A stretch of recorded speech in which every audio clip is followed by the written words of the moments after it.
ಬಯಾಲಜಿನಲ್ಲಿ ಹೇಳ್ತಾರೆ ectoderm, ಮೀಸೋಡರ್ಮ್, endoderm. ಅಲ್ಲಿಗೆ ನಿಂತು ಹೋಗ್ಬಿಡುತ್ತೆ ಅದು.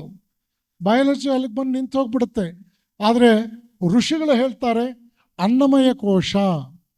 ಅನ್ನಮಯ ಕೋಶ ಈಸ್ ಅವರ್ ಫಿಸಿಕಲ್ ಡೈಮೆನ್ಷನ್. ಪ್ರಾಣಮಯ ಕೋಶ it is our energy dimension. ಮನೋಮಯ ಕೋಶ it is our mental dimension. ವಿಜ್ಞಾನಮಯ ಕೋಶ it is our intellectual dimension. Ultimately ended with ಆನಂದಮಯ ಕೋಶ which is our spiritual dimension. ಯೋಚನೆ ಮಾಡಿ, ಈಗ we have 5 dimensions, 5 different facets in our personality. ಪ್ರತಿಯೊಂದನ್ನು ಕೂಡ ನಾವು ನರಿಷ್ ಮಾಡಬೇಕು. ಫಿಸಿಕಲ್ ಬಾಡಿ ಇದನ್ನು ಹೇಗಪ್ಪ ಕಾಪಾಡೋದು? You must do physical exercises every day without fail. ಇವತ್ತಿಗೂ ಕೂಡ 60ನೇ ವಯಸ್ಸಿನಲ್ಲಿ ನಾನು 45 ನಿಮಿಷ ವ್ಯಾಯಾಮ ಮಾಡ್ತೇನೆ, ಸ್ಟ್ಯಾಟಿಕ್ ಸೈಕಲ್ ಹೊಡಿತೇನೆ, ಮೋರ್ ದ್ಯಾನ್ 300 ಕ್ಯಾಲರೀಸ್ ಆಫ್ ಎನರ್ಜಿಯನ್ನು ನಾನು ಶುಗರನ್ನು ಬರ್ನ್ ಮಾಡ್ತೇನೆ, ಕಾರ್ಬೋಹೈಡ್ರೇಟ್ಸನ್ನು ಕ್ಯಾಲರೀಸನ್ನು ಬರ್ನ್ ಮಾಡ್ತೇನೆ, ಫ್ರೀ ಹ್ಯಾಂಡ್ ಎಕ್ಸರ್ಸೈಸಸ್ ಮಾಡ್ತೇನೆ.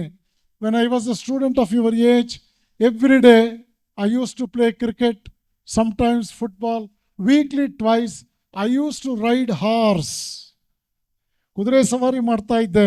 ಅತ್ಯುತ್ತಮವಾದ ಕುದುರೆ, ನಿಮಗೆಲ್ಲ ಕುಣಿಗಲ್ ಕುದುರೆ ಫಾರ್ಮ್ ಗೊತ್ತಿರ್ಬೋದು. ಅಂತಾರಾಷ್ಟ್ರೀಯ ಮಟ್ಟದ ಕುದುರೆಗಳೆಲ್ಲ ಅಲ್ಲಿದೆ ಇತ್ತು. ನನ್ನ ತಂದೆ ಅಲ್ಲಿ ಕೆಲಸ ಮಾಡ್ತಾಯಿದ್ರು. ವಾರದಲ್ಲಿ 2 ದಿವಸದ ಪ್ರಕಾರ ಸುಮಾರು 8 ತಿಂಗಳು ನಾನು ಹಾರ್ಸ್ ರೈಡ್ ಮಾಡಿದೆ. I was a cricketer, I was a debater, I was a singer.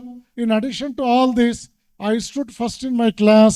You can go to Siddhartha High School, Kunigal, and you have my name on the meritorious list in the particular year of 19.